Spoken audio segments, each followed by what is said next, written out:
welcome everybody to the first episode of Storyality. It's like Cliff Notes for fighting games. Today is Tekken 1. The story of Tekken 1 is fairly simple, and I'd like to apologize in advance for how horribly I'm about to butcher a lot of these Japanese names. I am notoriously bad at doing names from other cultures. I'm awful at it, and I am so sorry. This is Heihachi Mishima, CEO of the Mishima Zaibatsu Corporation, which is one of the most powerful corporations on the planet. In many ways, he's the main character, or at least the main antagonist of the Tekken franchise. One day, he decides that the Mishima Zaibatsu is going to hold the first Tekken, or Iron Fist tournament, and the winner will get an absurd amount of money. Like I said, the plot of the first game is fairly simple. The real story resides in the stories of the characters. First up is Kazuo Mishima. He is Heihachi's son, and the two have a somewhat strained relationship because at the tender age of 5 years old, Kazuo's father, Heihachi, took him to the top of a giant mountain and threw him over the side. He proclaimed that any true son of his was going to be strong enough to climb back up.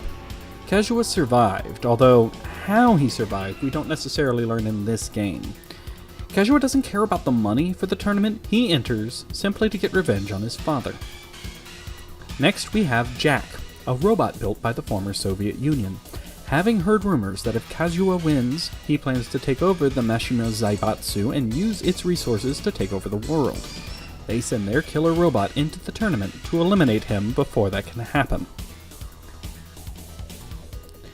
Next is King, a street-brawling youth who grew up into a luchador and then became a Catholic priest. This is why I love Tekken, because I get to say sentences like that. In fact, I'm gonna say it again.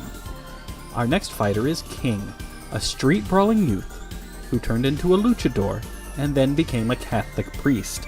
The start of Tekken 1 finds him running an orphanage, but being very short on money, he enters the tournament in hopes of winning enough cash to keep the orphanage going. Our next fighter is Martial Law, who is Tekken's tribute to Bruce Lee. He mimics Bruce Lee's fighting style and appearance in many of the games.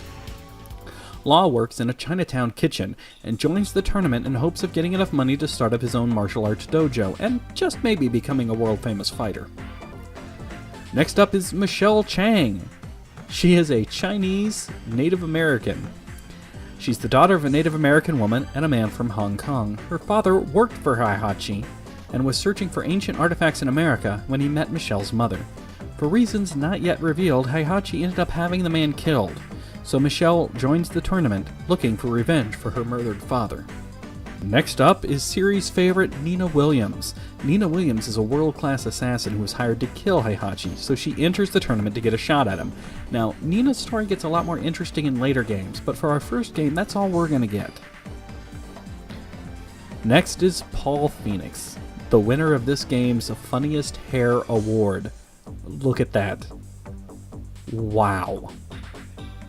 Paul is a world-class fighter. In all his years of fighting, he only ever found one man to be his equal in combat, and that's Kazuo Mishima.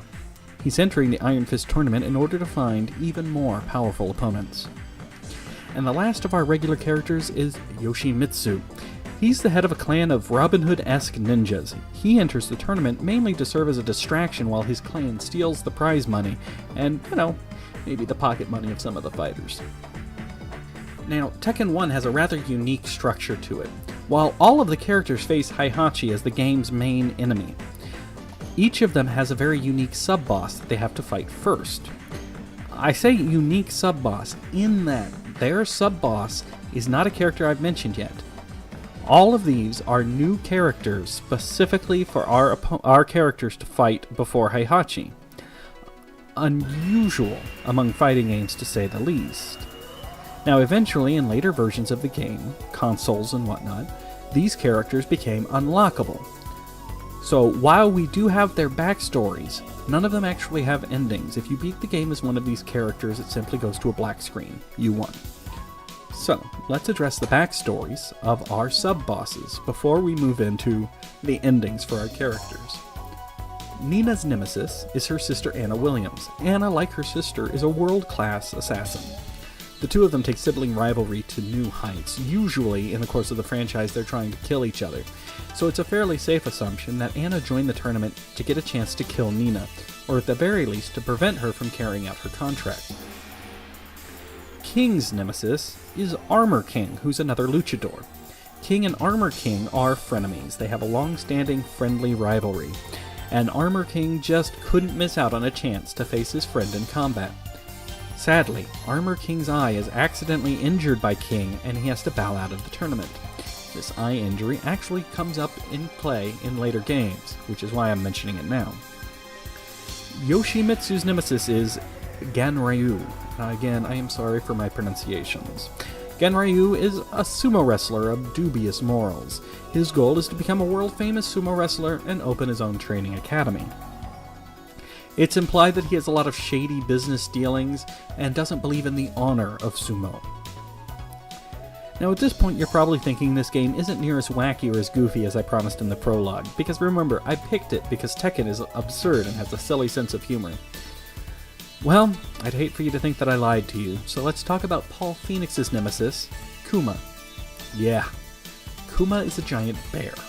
Heihachi found Kuma as a cub, trained him in the martial arts, and then had him serve as his bodyguard. The richest, most dangerous, powerful man in the world found a bear cub, taught it kung fu, and now uses it as a bodyguard. This is why I love Tekken. Michelle Chang's nemesis is Kunimitsu, a female ninja expelled from Yoshimitsu's clan. Her main purpose in joining the tournament is to steal some mysterious treasure that Heihachi originally stole from the Native Americans. This is presumably the same treasure that led to Heihachi killing Michelle Chang's father. Kazuo's nemesis is Lee Shaolin. After throwing his son off a mountain, Heihachi adopted a homeless scrapper named Lee. Rather than throwing Lee off a mountain, Heihachi had him educated and groomed to take over the Mishima Zaibatsu one day. Although it's pretty clear that Heihachi doesn't actually have any feelings towards Lee, and mainly he had Lee groomed and educated so that Kazuo would have a rival to power himself up against.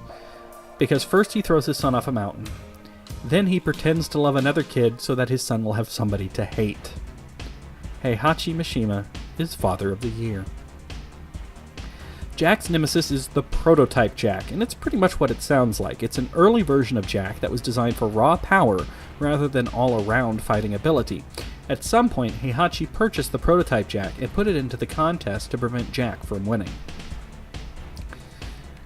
I am probably going to really mess up this name, and I apologize. Martial Law's nemesis is Wang Jinrei. He's a close friend of Heihachi's father and remains a friend of Heihachi's, completely oblivious to Heihachi's various evil ways, like throwing children off of mountains. Now, a lot of the endings in Tekken 1 are a bit vague. It has to do with it was coming out when it did. In particular, I'm dealing with the PlayStation 1 version here, and showing the graphics but not really being able to do full-fledged videos. It's hard to tell for sure which of the endings are canon or not. But we do know at least one of the endings is absolutely canon. First off, we have Yoshimitsu's ending. It shows Yoshimitsu riding off with all the money that he won, and all the money that his clan was able to steal from other contestants. In Paul Phoenix's ending, we show him training by destroying practice blocks and eventually a brick wall in his brand new dojo.